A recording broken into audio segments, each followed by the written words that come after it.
गौरी पुत्र गजानंद भगवान गणपति को नमन करता हूँ। प्रज्ञा प्रदायिनी मां सरस्वती को नमन करते हुए आप समस्त लोगों की पावन उपस्थिति को नमन करता हूँ। और आज के इस हास्य कवि सम्मेलन की शुरुआत में कुछ ज्ञान की बातें आपको बताऊंगा दोस्तों।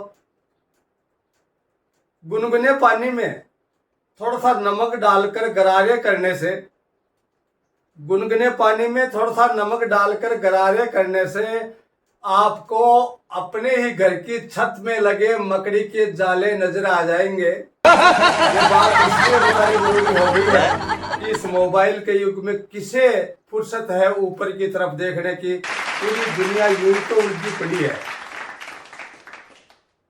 दूसरा ज्ञान आपको बिल्कुल नया देके जा रहा हूं आज, कि बरसात जब होती है तो उसका डायरेक्ट पानी एक बाल्टी में इकट्ठा कीजिए। 2-3 दिन तक उस पानी को बाल्टी में ही रहने दीजिए। चौथे दिन सुबह सुबह जब धूप खिले तो उस बाल्टी के पानी में लोटा डुबो करके अपने सर में डालिए। आपको गारंटी देता हूं आपके सारे बाल अच्छी तरह से गीले हो जाएंगे और पूरा सर भीग जाएगा। ये बातें दोस्तों लेकिन समझते कहाँ है, दुनिया समझती नहीं है। वो एक लड़का दिल्ली गया, नया नया ही था बेचारा, बस स्टैंड पे खड़ा था कई देर से। एक बुजुर्ग की नजर पड़ गई, उसने पूछा बेटा कहाँ जाना है? बोला ताऊ जी चांदनी चौक जाऊंगा। कौन सी बस में जाऊं? ताऊ जी ने बता दिया। बोले बेटा 17 नंबर की बस आएगी, उसमें चले जाना। बोले ठीक है ताऊ जी। अब वो ताऊ डोकरा चला गया आगे बाजार में। घंटे 1.5 घंटे बाद वापस आया तो वो लड़का वहीं खड़ा था। ताऊ ने पूछा बेटा तू गया नहीं, यहीं खड़ा है? बोले ताऊ जी बस अब जाऊंगा, 15 तो निकल गई, एक बस और निकल जाती है 16वीं, उसके बाद 17वीं बस आ जाएगी, उसमें यानी कि कर लो कैसे भी समझा दो, लोगों की समझ अपनी अपनी होती है। एक वो पति पत्नी में झगड़ा चल रहा था। पत्नी आधा पौन घंटे से बकती जा रही थी, उसको गुस्सा आया। अरे बोली आपको तमीज नहीं है, शर्म भी नहीं है? मैं पौन घंटे से बोलती जा रही हूँ, बकती जा रही हूँ और तुमने एक शब्द तक नहीं बोला है, खाली उबासी लेते जा रहे हो, उबासी पर उबासी लेते जा रहे हो। पति बोला वो उबासी नहीं है, मैं बोलने की कोशिश कर रहा हूं, लेकिन तू मौका दे तब ना।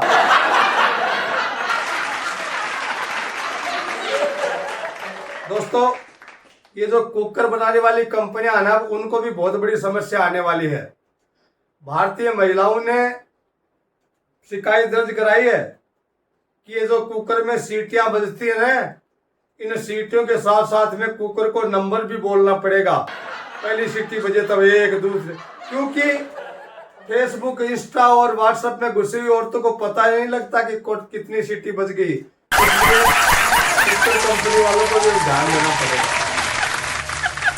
वो महिला साड़ी की दुकान में चली गई और लगभग 1.5-2 घंटे तक साड़ियां देखती रही, एक भी पसंद नहीं आई उसको।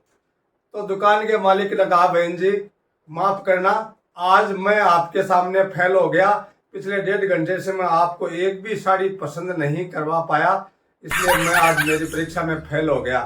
बहन जी बोली ऐसी बात नहीं है, चिंता करने की कोई बात नहीं है, आपके भीड़ कम थी और एसी भी चल रही थी, इसलिए मैं तो आके बैठ गई, वरना मैं तो घर से सब्जी लेने के लिए निकली थी। तो स्थितियां होता क्या है, निकलता क्या है, अलग है। ये जमाने का दौर अपने आप में उठपटांग है। इसमें सफल और शुद्ध तथा सात्विक तथा आराम का जीवन जीने का एक मंत्र बता रहा हूं दोस्तों। उस मंत्र को रट लेना घर में कि तू कितनी पतली हो गई है, कितना ज्यादा काम करती है, थोड़ा अपने शरीर की भी चिंता किया कर, तू बिना नहाए भी कितनी सुंदर लगती है, तू बहुत अच्छा खाना बनाती है।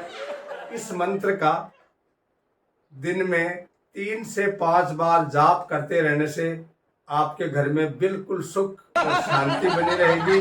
और दूसरा फायदा यह है कि इस तरह की झूठ बोलने से पाप भी नहीं लगता। वो गाँव का ही आदमी नरक में चला गया मरने के बाद में, और वहां पे 2-3 दिन रहने के बाद उसको नजर आए गांव के पुराने पंडित जी। तो उस व्यक्ति का खोपड़ा खराब हो गया। बोले यार ये पंडित जी तो बड़े महान विद्वान थे, पूरे गांव और आसपास के लोग इनकी पंडिताई की दुआई दिया करते थे। वो गया, बोले दादा राम राम। बोले रे रामेश्वर तू? बोले दादा हाँ मैं, पर मैं तो मेरा कर्माशय हूं दादा, तू तो बहुत भलो आदमी हो, तने नरक का मिलो। दादो बोले रे मन नरक मिलो भया मेरी पंडिताइन के चक्कर में। बोले पंडिताइन दादी तो बहुत शुद्धि है, भी के चक्कर में कहे मिलो दादा। अरे बोले तने बेरो गड़ी बार रोज की सुबह सुबह नहा के और साड़ी बांध के मेरे सामने आके पूछती हाँ जी मैं कसीक लागू हूँ।